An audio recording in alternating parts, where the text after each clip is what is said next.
আজি এই ভিডিঅ'টোত এডিআই আৰু আসাম পুলিচৰ কাৰণে আজিও 10টা কুৱেশ্যন লৈ আহিছোঁ। আশা কৰোঁ এই ভিডিঅ'টো চাই ভাল পাব। যদি ভিডিঅ'টো চাই ভাল পায় ভিডিঅ'টো এটা লাইক কৰি দিব। আহক ভিডিঅ'টোলৈ আগবাঢ়ো।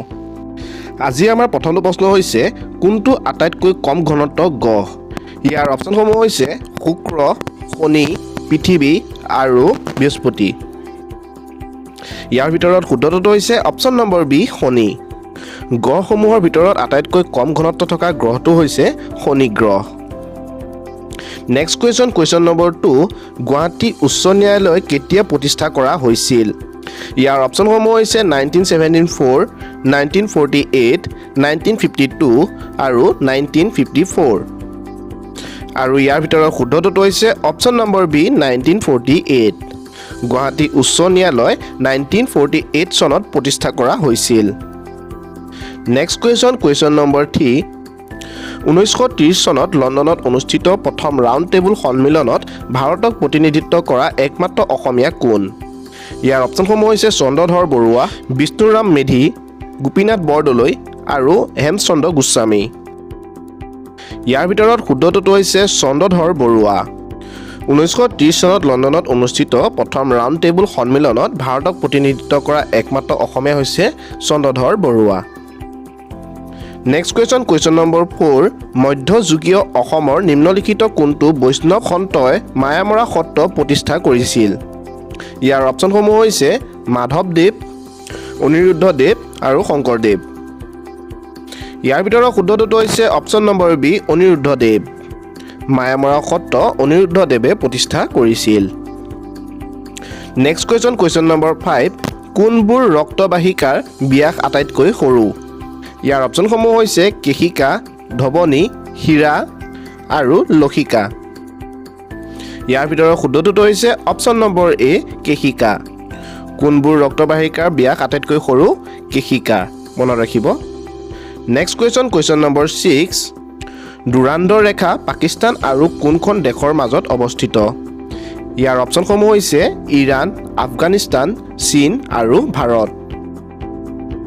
ইয়াৰ ভিতৰত শুদ্ধটো হৈছে অপশ্যন নম্বৰ বি আফগানিস্তান। ডুৰান্ড ৰেখা পাকিস্তান আৰু আফগানিস্তান দেশৰ মাজত অৱস্থিত। মনত ৰাখিব। নেক্সট কুৱেশ্যন নম্বৰ 7 তথ্য জনা অধিকাৰ আইন কেতিয়া গৃহীত হৈছিল? ইয়াৰ অপশ্যনসমূহ হৈছে জুলাই 2007, জুলাই 2006, মাৰ্চ 2005, জুন 2005। ইয়াৰ ভিতৰত শুদ্ধটো হৈছে অপশ্যন নম্বৰ ডি জুন 2005। এইখিনিতে মন কৰিবলগীয়া যে এই আইনখন 2005 চনৰ 15 জুনত সংসদত গৃহীত হৈছিল আৰু সেই বছৰৰে 12 অক্টোবৰত পৰা পুনৰ কাৰ্যকৰী হৈছিল। নেক্সট কুৱেশ্যন নম্বৰ 8 লাচিত বৰফুকনৰ মৈদাম ক'ত অৱস্থিত? ইয়াৰ অপশ্যনসমূহ হৈছে শিৱসাগৰ, যোৰহাট, ডিব্ৰুগড় আৰু গুৱাহাটী। ইয়াৰ ভিতৰত শুদ্ধটো হৈছে option number B Jorhat. Lachit বৰফুকনৰ মৈদাম ক'ত অৱস্থিত?